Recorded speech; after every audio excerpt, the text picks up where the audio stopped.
Entenda a coisa, não existe nada na terra capaz de influenciar o céu. Primeiro vai acontecer no céu, Deus sempre vai falar, e aí manifesta na terra. Por exemplo, existe um versículo muito famoso, que diz assim, tudo que ligares na terra será ligado no céu. Tudo que for ligado na terra será ligado no céu. Esse versículo não está correto. Por que não? É simples. Quando nós falamos tudo que ligar na terra será ligado no céu, eu estou afirmando que a terra está influenciando o céu. Isso é uma inverdade. Como que é o texto correto? Tudo que ligares na terra terá sido ligado no céu. Ou seja, só é ligado na terra porque primeiro foi ligado no céu. Não tem como a terra ligar e ligar depois do céu. Não. A terra só liga porque primeiro o céu se manifestou. Primeiro o céu se manifesta. Depois a terra. Sempre Deus, tá? Deus não é influenciado nem por demônio nem por homens, tá? Mas vamos lá. Segundo Samuel 24, primeiro. E tornou a ira do Senhor acender-se contra Israel, os israelitas. E ele incitou a Davi contra ele, dizendo, vai, levanta o censo de Israel e de Judá. Quem é que incitou a Davi? O Senhor. O Senhor. O Senhor incitou a Davi contra eles. A ira do Senhor se acende contra Israel e o Senhor se incita contra Davi. Agora olha 1 Crônicas 21 primeiro. Então Satanás se levantou contra Israel e incitou Davi a numerar a Israel. Quem é que incitou agora Davi?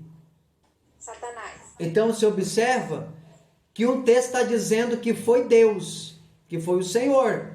Agora está dizendo que foi Satanás, entende? Quem é que incitou Davi? Deus ou Satanás? Deus por instrumento, né? Deus. Satanás foi instrumento. Isso aí. Pegou. Essa é a ideia. Isso é chamado de autoria dual. O diabo fez, mas Deus que deu a ordem. Deus que mandou. Não é que o diabo influenciou Deus, mas é Deus que mandou no diabo. Entende ou não? Sim. Lembra que a gente falou que o diabo trabalha para Deus? Se alguém tiver a Bíblia aí, abre comigo em 2 Crônicas, capítulo 18. Vou mostrar algo para vocês aqui. Quem encontrar para mim, lê o verso 18. Ativa o áudio da pastora. Aí. Ativei. Isso. Lê de novo, pastora, por favor. Tá. Disse mais, pois ouvi a palavra do Senhor, vi o Senhor assentado no seu trono, e todo o exército celestial em pé, a sua mão direita e a sua mão esquerda. Ok, pode continuar. O meu termina aqui. Pode ler o 19, pode seguir. 19. Pode ir. E disse o Senhor, quem persuadirá Acabe, rei de Israel, que suba e caia em Remate, Gileade?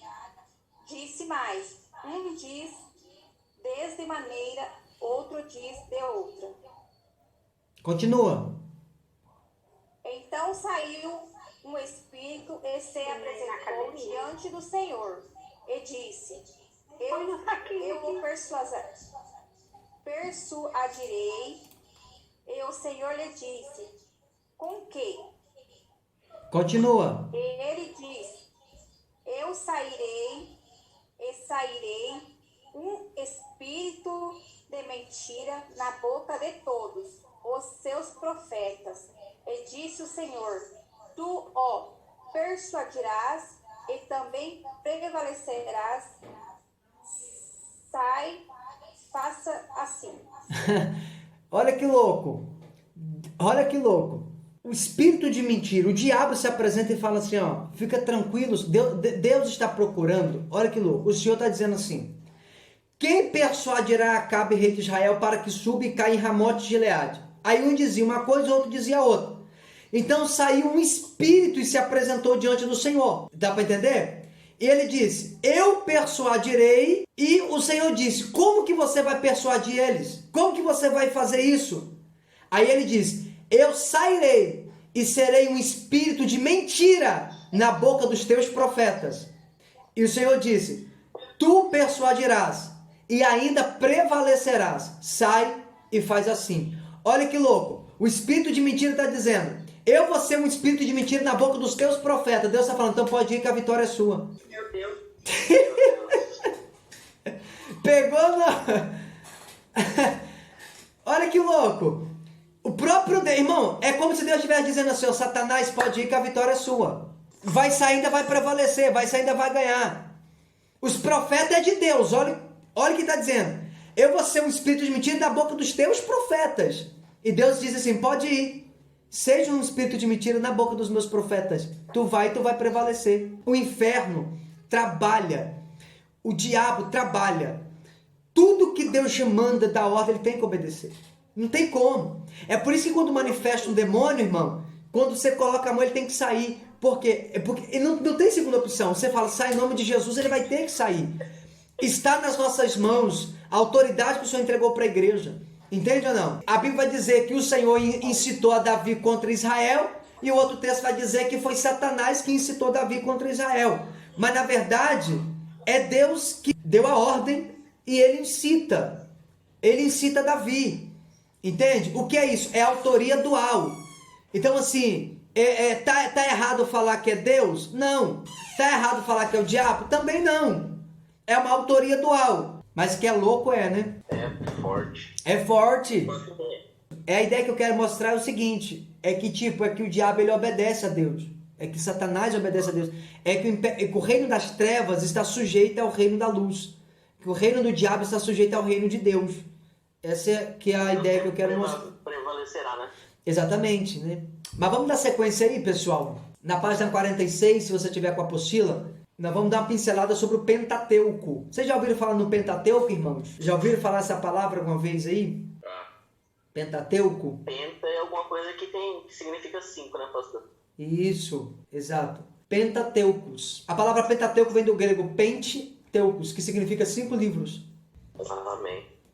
Este nome foi dado pela Septuaginta. Lembra que a gente falou sobre a tradução lá quando o pessoal na época da Septuaginta, lembra disso? Então, foi daí que se iniciou a tradução da Torá para o grego. Foi naquela época lá que a gente já comentou sobre isso até. Tá? Então, existem várias passagens que fazem referência ao Pentateuco. Vamos lá ler algumas, gente? Se você estiver com a apostila, pode ler na apostila. Mas, se não, abre na Bíblia, em Neemias capítulo 8. Vamos lá então. Vamos escalar o pessoal aí para ler. Vou precisar de 3 pessoas aí. Primeiro Crônicas 16:40, o pastor João. Isso, pode ser. 16:40. A irmã Luísa lê Neemias e a irmã Leisa Lucas 24:44. Então, gente, o que é o Pentateuco? O Pentateuco é os 5 livros. Que 5 livros? Os 5 primeiros livros, tá? É o Gênesis, Êxodo, Levítico, Número e Deuteronômio. São esses 5 primeiros livros, é chamado de Pentateuco. Os 5 rolos, os 5 livros. Os 5 primeiros livros da Bíblia é chamado de Pentateucos, tá? E nós vamos ver por que é importante. E esses 5 livros, a autoria é de Moisés, tá bom? Há quem diz que o final do livro de Deuteronômio lá foi escrito por Josué. Mas vamos lá. Neemias 8:1.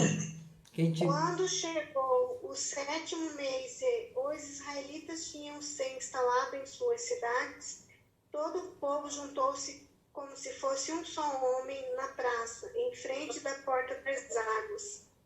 Pediram ao escriba Esdras que trouxessem o livro da lei de Moisés, que o Senhor derá a Israel. Observa, esse livro da lei de Moisés, que o Senhor havia ordenado, está apontando para o Pentateuco.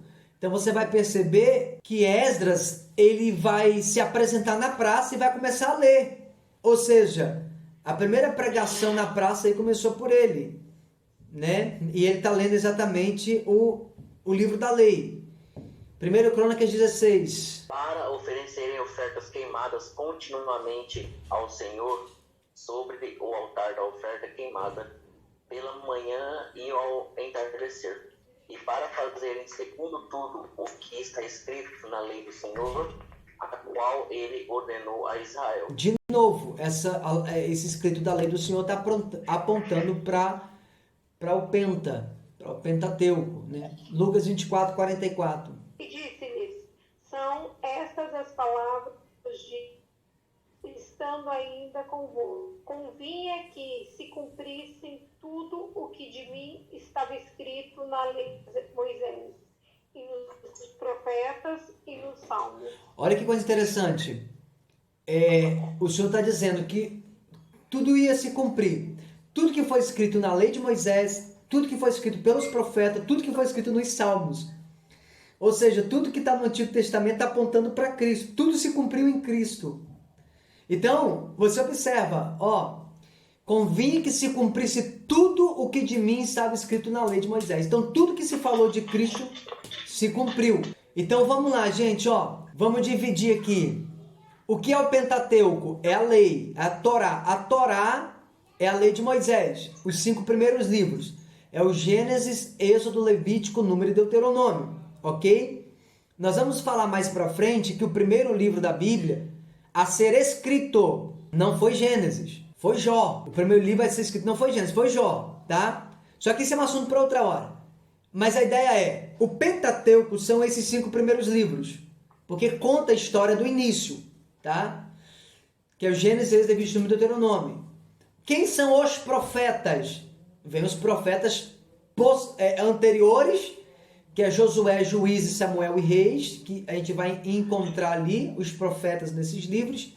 Os posteriores, que vem Isaías, Jeremias e Ezequiel, e os 12. Esses 12 profetas é chamado de profetas menores, tá? Menores não porque eles tinham menos intimidade, não é isso. Profetas menores é porque os escritos deles foram menores. Os livros são menores, né? Então, assim, o livro de Oséias, de Joel, de Amós, Obadias, Jonas, Miqueias, Naum, Abacuque, Sofonias, Ageu, Zacarias e Malaquias são livros pequenos. Por isso que são chamados de profetas menores. Os escritos poéticos, o que são escritos poéticos? Salmos, Provérbios e Jó. Então, tanto Jó quanto Provérbios e quanto os Salmos é chamado de livros poéticos. Os 5 rolos, Cantares, Ruth, Lamentações, Esté e Eclesiastes. Livros históricos, aqui, Daniel, Esdras, Neemias e Crônicas. Vai entrar ali nos livros históricos. Isso aí é uma divisão só para vocês terem uma ideia, né? Tipo, o que são livros menores, o que são profetas, o que são o Pentateuco. Nosso foco aqui é o Pentateuco. Então, o Pentateuco são os 5 primeiros livros. E nós já vimos que, de fato, é onde está armazenada a lei, é chamado também de Torá. Então, quando você ouvir alguém falar aí sobre a Torá, você já vai entender, você já vai assimilar que é o Pentateuco. O que é a Torá? Quando eu perguntar para vocês, o que é a Torá? Isso vai cair na prova. O que é a Torá? Então, você vai responder, a Torá é os 5 primeiros livros da Bíblia. A Torá é o Pentateuco, tá ok? Gênesis, Êxodo, Levítico, Números e Deuteronômio. Bom? Você pode falar. Por que é Torá? Porque foi escrito só por Moisés? Torá em hebraico significa lei. Torá em hebraico significa um apontamento profético, significa uma instrução. Então, quando eu falo assim, gente, o que é a Torá? Você vai falar, é o Pentateuco. E por que a Torá é o Pentateuco? Porque a Torá significa lei. Consegue entender? A ideia é essa aí. É a instrução que Deus deu a Moisés. Então, em toda a Torá, em todo o Pentateuco ali, está a instrução que Deus deu a Moisés. Então, tudo que ele vai escrever pela inspiração. Essa é a inspiração que Deus deu a Moisés. E ele escreveu a Torá, ele escreveu as leis, tá? E o que acontece? Quando a gente fala de leis, a gente não está falando só dos 10 mandamentos. Porque existe na Torá 613 leis. Então, a gente tem ideia dos 10. É porque Deus resumiu os 613 em 10. Porque o povo não aguentava. O povo olhou e disse, pode nos dar a lei que a gente cumpre. Quando Deus deu a lei, ninguém conseguiu cumprir. Conseguiu entender? Então, tipo assim, Deus deu a lei. Quantas leis? 613. Só que daí o homem não consegue cumprir. Aí o que Deus fez? Resumiu em 10. Aí o homem também não conseguiu cumprir. Aí Deus resumiu em 2. amar a Deus sobre todas as coisas e o teu próximo como você mesmo. O homem também não consegue cumprir. Aí, como o homem não consegue cumprir as 613, não conseguiu cumprir as 10, não conseguiu cumprir as 2, o que Deus fez? Mandou Cristo. Cristo veio e cumpriu. Entendeu? É por isso que está escrito. Jesus fala, eu não vim abolir a lei, eu vim cumpri-la. Então, quando eu falo para você, irmão, vocês têm que cumprir a lei, eu estou dizendo para você o seguinte, a morte de Jesus e tudo que ele fez na terra não valeu de nada. Por quê? Porque até hoje ninguém consegue cumprir a lei. Ninguém. É impossível a gente cumprir a lei. Toda a lei foi cumprida em Cristo. Cristo cumpriu as 613 leis. Para que o povo fosse abençoado, era necessário cumprir as 613 leis. Se não cumprir as 613 leis, não tinha bênção. Era impossível ser abençoado. E como ninguém conseguia, Cristo veio e fez o quê? Cristo veio e cumpriu. Ele cumpriu. Consegue entender? Quando Cristo cumpriu as 613 leis, todas as bênçãos que Deus tinha para entregar para nós, o que ele fez? Ele armazenou todas as bênçãos em Cristo. É por isso que hoje eu e você estamos em Cristo. Por isso que hoje eu e você servimos a Cristo. É por isso que hoje eu e você recebemos as bênçãos de Cristo. É por isso que hoje ninguém consegue chegar a Deus se não for por meio de Cristo. Tudo é Cristo, sempre é Cristo, tudo gira em torno de Cristo. Por quê? Porque foi o único que conseguiu cumprir as 613 leis. Conseguiu entender? Essa é a ideia. Ele cumpriu não só a Torá, ele cumpriu toda a Torá, né? Tudo que falaram a respeito dele cumpriu nele e toda a Torá ele cumpriu, todas as leis ele cumpriu. Não deixou falhar uma, tá? Aí alguém vai dizer assim, não, mas Jesus ele quebrou a lei quando ele curou no sábado, porque curar no sábado não podia, né? Então a gente vai ouvir muito isso aí, né? Existe um monte de gente que fala, não, mas Jesus ele quebrou a lei, ele quebrou o protocolo da lei, ele curou no sábado, fez milagre no sábado. Não. Ele não quebrou o sábado, como muitos dizem. Entende uma coisa? Jesus não quebrou o sábado. Jesus cumpriu o sábado. Eu vou falar de novo. Jesus nunca quebrou o sábado. Ele sempre cumpriu o sábado. Por quê? A ideia é simples. O que é guardar o sábado? Todos nós deveríamos guardar o sábado. Não sábado semanal, ou antes do domingo, não. A gente tem que guardar o sábado. O que é guardar o sábado? É tirar um dia da semana para a gente dedicar 100% para Deus com a nossa família. Entende? Isso é guardar o sábado. A gente vai falar mais sobre isso aí, tá? Só que é o seguinte, a pessoa está dando glória aí, né? Só que é o seguinte, quando Cristo ele curou no sábado, ele não quebrou o sábado. Como que funciona? Olha a ideia. Está escrito assim, Deus criou no primeiro dia e viu Deus que era bom. Sim ou não? Sim. O segundo dia que Deus criou e viu Deus que era bom. Todos os dias que Deus foi criando as coisas, ele foi dizendo e era bom, e era bom, e era bom. No último dia, quando ele criou todas as coisas, depois que estava tudo pronto, a Bíblia diz Era muito bom. que era muito bom. A ideia é, no sexto dia, quando Deus criou tudo, não há mais nada, ele olhou e ele disse, nossa, é tudo muito bom. Então ele para a obra da criação. Por que ele para? Porque já estava tudo muito bom. Aí vem o sétimo dia. No sétimo dia, ele não vai criar mais nada. Por quê? Porque no sétimo dia já estava tudo muito bom. O sétimo dia, para que ele seja muito bom, tudo tem que estar perfeito. O que é guardar o sábado? Guardar o sábado é quando tudo estiver muito bom. E na nossa vida, irmão, enquanto Jesus não voltar, nada vai estar 100%. Pegou ou não? Então o que acontece? Quando Jesus ele fazia milagre no sábado, por exemplo, ele curava o paralítico no sábado, o que ele estava fazendo com o paralítico? A vida do paralítico era boa ou não? Não. Mas quando Jesus fazia o milagre, a vida dele se tornava boa ou não? Sim. Ao invés de Jesus quebrar o sábado, ele cumpria. Porque ele transformava a vida de alguém que não prestava em algo muito bom. Porque é muito bom um paralítico começar a andar. É muito bom um cego começar a enxergar. Isso é guardar o sábado. É pegar o que é tudo de ruim e transformar em algo muito bom. Pegou? Então Cristo conseguiu cumprir. Ele conseguiu cumprir tudo. Né? Que a gente está falando sobre a Torá. Então, ele conseguiu cumprir todas as leis. Essa é a ideia. É quando tudo está muito bom. Ok? Nós já vamos encerrar essa aula, fazer uma oração por vocês, tá bom? Então que Amém. fique claro para os irmãos, tá? O Pentateuco, os 5 primeiros livros, a inspiração e a expiração, a diferença de uma coisa para outra, tá?